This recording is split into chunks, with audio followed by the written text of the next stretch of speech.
When we talk about intelligent people, we most often imagine those who definitely won't fall for cheap propaganda, who sense danger earlier than others, and who are generally meant to serve as society's moral compass. But strangely enough, history repeatedly proves the opposite. People with brilliant minds, with books on their bedside tables, with prestigious awards and phenomenal memories, periodically find themselves close to the most questionable political ideas. And if they don't notice the traps, how can we avoid falling into them? Can intelligence be a safeguard against mistaken beliefs, or do we rely on it too much? Let's try to understand why the mind is not a bulletproof vest against propaganda.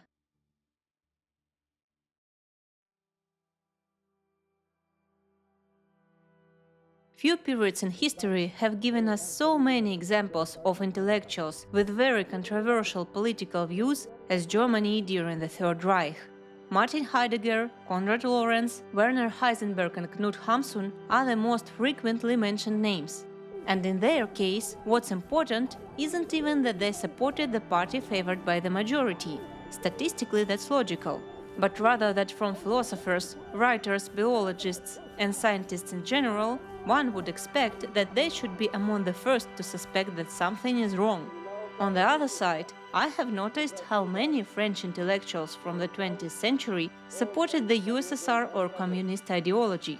And although many distanced themselves from the party after Stalin's repressions were revealed, for example Sartre still justified Maoism and terror for the struggle of the oppressed for some time.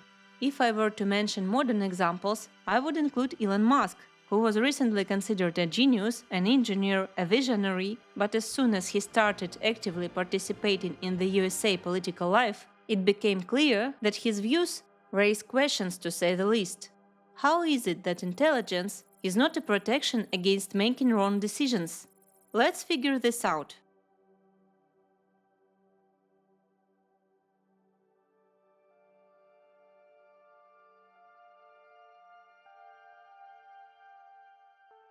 To start with, let's clarify who I will describe as intelligent people in this video. I don't mean people who have taken an IQ test and scored above average, nor those who are extremely gifted. The central question of this clip, why do smart people so easily fall for propaganda, became so important to me mainly because of my own life experience. In my environment, there were many knowledgeable, experienced people who could quickly get up to speed or master a new, fairly complex idea. I call such people intelligent people, and I have always had some trust in their opinions. That is why, for example, I didn't pay much attention to politics for a long time. I believed that if something dangerous started happening, these intelligent people would react and sound the alarm. But in reality, it turned out to be different. In reality, for example, broad erudition provides a wide base for finding facts that support a desired point of view. This is what is called confirmation bias. People tend to exhibit confirmation bias regardless of their level of intelligence, but those with a good memory and rich erudition have an advantage in cherry-picking more facts. This effect is also related to the heuristic availability. It is a cognitive bias where the likelihood of an event is estimated based on how easily examples come to mind.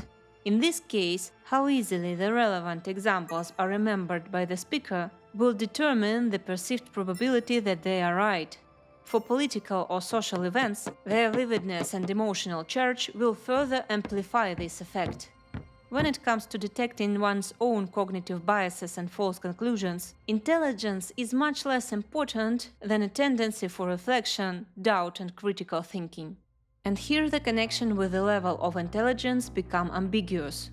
If we talk about self-reflection, the ability to monitor how we make decisions, there are studies that show a link between metacognitive awareness and academic success. However, these studies also emphasize that metacognitive reflection is just as complex phenomenon as intelligence. It involves internal observation, awareness, monitoring and regulation of one's knowledge, experiences, thoughts and emotions, and can be enhanced with context, maturity, motivation, etc.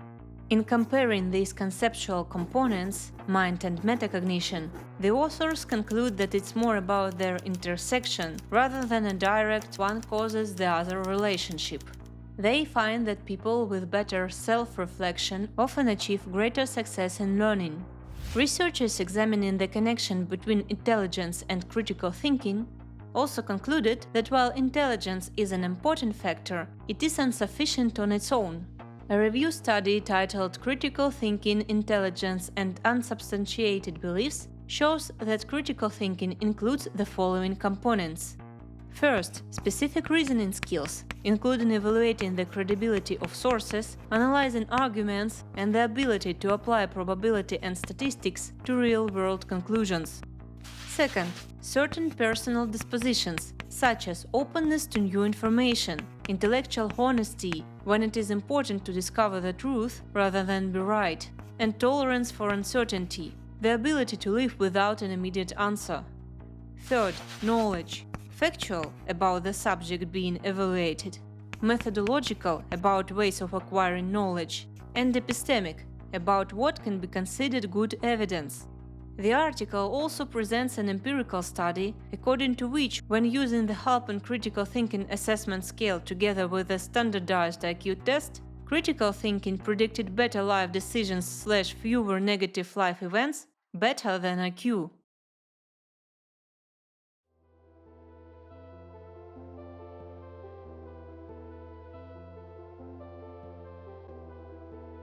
We somehow often think that propaganda must necessarily work head-on, convincing, subjugating, and resorting to outright lies.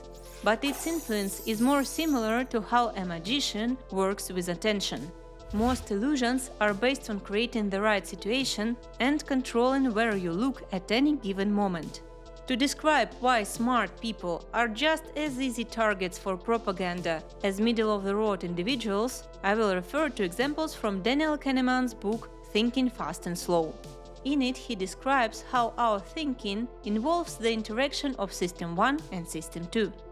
System 1 is an automatic system, a kind of background process of our thinking, focused, among other things, on detecting danger.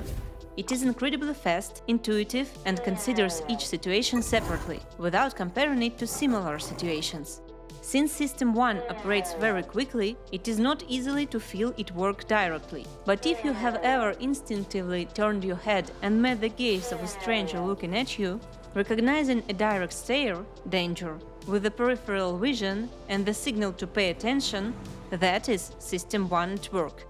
System 2 is slower, more rational, and has a broader view. When we make decisions, we usually associate ourselves with System 2, although in reality, we only resort to it when we have no answer at the spinal cord level. This system is quite energy-consuming, which is why System 1 tends not to engage it just to save energy. In Kahneman's book, there is a common example of how deliberately activate System 2. Try answering the question, what is 17 multiplied by 42? In the context of our discussion, both intelligence and critical thinking, and even self-reflection, are primarily functions of System 2. Accordingly, the main goal of any propaganda will be primarily target System 1 and prevent it from sending a signal to engage System 2. We will consider some ways to do this. The first and the simplest way is to overload all cognitive systems as much as possible. In the chapter Busy and Exhausted System 2, Kahneman explains that the pool of mental reserves is shared between System 1 and System 2. Moreover, this pool is also consumed by emotional and physical activity, leading to what is called ego depletion. Signs of ego depletion include aggressive reactions to provocation, spontaneous purchases, breaking diet, or poor results in logical decision-making. Kahneman states, cognitively busy people are more likely to make selfish choices, use sexist language, or make superficial judgments in communication. This occurs because counteracting these actions, such as suppressing an initial emotional impulse, overcoming prejudices, or solving complex cognitive tasks, requires self-control. Kahneman also mentions the shocking findings from the paper Extraneous Factors in Judicial Decisions, which demonstrated that a group of judges issued 65% more rulings of release after a break than they did 2 hours after eating. What does all this mean from the perspective of propaganda? If a person is emotionally or physically overloaded, or if their mental energy is spent on solving trivial tasks, then by the time their cognitive reserves are depleted, System 1 is unlikely to switch to System 2 again. As a result, a person is more likely to succumb to the imposed emotional impulse, not fact-checked, and generally go with the flow. This is the first recipe. The second recipe is to speak in the language of System 1. It understands concepts of loss or gain, death or survival, threat or safety very well. It also rarely considers how narrow the decision-making frames are set for it. This is the basis of the concept of framing. By the way, I was surprised to learn that Kahneman himself is the author of this term. He first came across this concept through a thought experiment called the Asian disease problem. I should mention in advance that the name was coined long before the coronavirus pandemic. According to its description, the country is preparing for an epidemic of an unusual Asian disease, which is forecasted to kill 600 people. There are 2 formulations of how the experiment participants are asked. Formulation 1 – through life saved. Option A1 – save 200 people. Option B1 – with a 1/3 probability, 600 people will be saved, and with 2/3 probability, no one will be saved. Most people choose option A1. Formulation 2 – through lives lost. Option A2 – lose 400 people. Option B2 – with a 1/3 probability, no one will die, and with a 2/3 probability, 600 people will die. Here, most, the same people who choose A1, choose option B2, even though the consequences of A1 and A2 are identical, as are those of B1 and B2. This is an example of inconsistent decision-making. Strictly speaking, our decision about whether we are risking a guaranteed percentage or taking a risk should not depend on the wording. It should depend solely on the percentages, which are the same. Kahneman laments that the results of the experiment remain the same when he and a friend conducted it during a conference with the healthcare officials. This once again shows that professionals are subject to the framing effect to the same degree as ordinary people. Kahneman writes, even more troubling is what happens when people are confronted with their inconsistency. You choose to save 200 lives for sure in one formulation, and you choose to gamble rather than accept 400 deaths in the other. Now that you know that these choices were inconsistent, how do you decide? The answer is usually embarrassed silence. The intuitions that determined the original choice came from System 1 and had no more moral basis than did the preference for keeping 20 pounds or the aversion to losing 30 pounds. Saving lives with certainty is good. Deaths are bad. Most people find that their System 2 has no moral intuitions of its own to answer the question. So the essence of Recipe 2 is translate the question into a moral plane, because there is where the responsibility of System 2 ends. And the last, third and the most complex, but I believe the most effective recipe is to create your own narrative. Politics, financial markets, and everything related to social life are areas of rapidly changing context.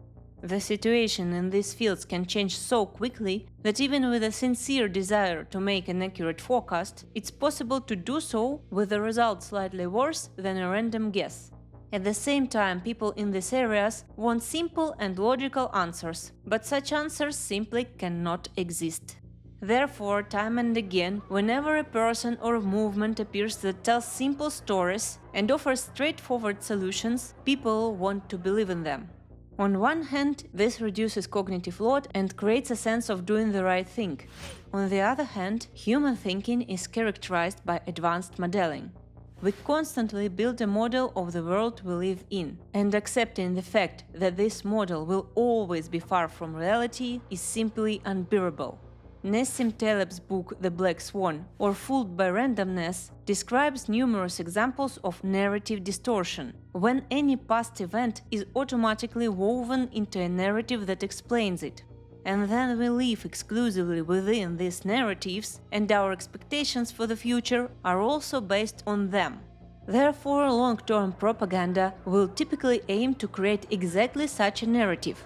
This approach works in politics, business, and public opinion.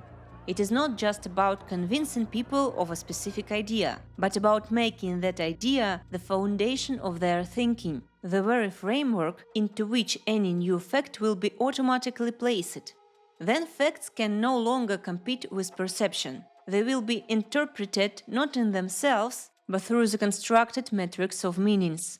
A vivid illustration in politics can be seen in the narrative "a strong leader will fix everything," which often accompanies the transition to dictatorship. The narrative can also sound like "all our past problems were caused by bad managers, it is time to fix everything." This image is simple. Instead of understanding systemic causes, it suggests personalizing the future. This approach always shifting responsibility away from society, simplifying history and economics, and offering a straightforward solution. In business, it is easy to observe how this works in personal brands or success stories, where a complex and often contradictory narrative is transformed into a direct path from "I was nobody" to "I earned millions." In public opinion, a good example is attitudes towards technology. People find it difficult to grasp all the consequences of technological progress simultaneously. Social media's impact on society, AI ethics, future workplaces, data politics. As a result, primitive narratives are easily born. Technology will save the world, all we'll have to do is relax. Or conversely, AI will destroy jobs, humanity is doomed. Both positions, apocalyptic and utopian, simplify reality by reducing complex issues to an emotional choice. As a result, discussions are built not around analyzing risks and opportunities, but around favorite stories, salvation or catastrophe. In the response to the main question of this clip, why do smart people fall for propaganda, I would say, because propaganda works with emotions and narratives. No matter how smart a person is, their cognitive reserves are depletable. Their system too does not operate with the concept of morality, and they will think in terms of narratives rather than isolated facts, even if those facts are more reliable.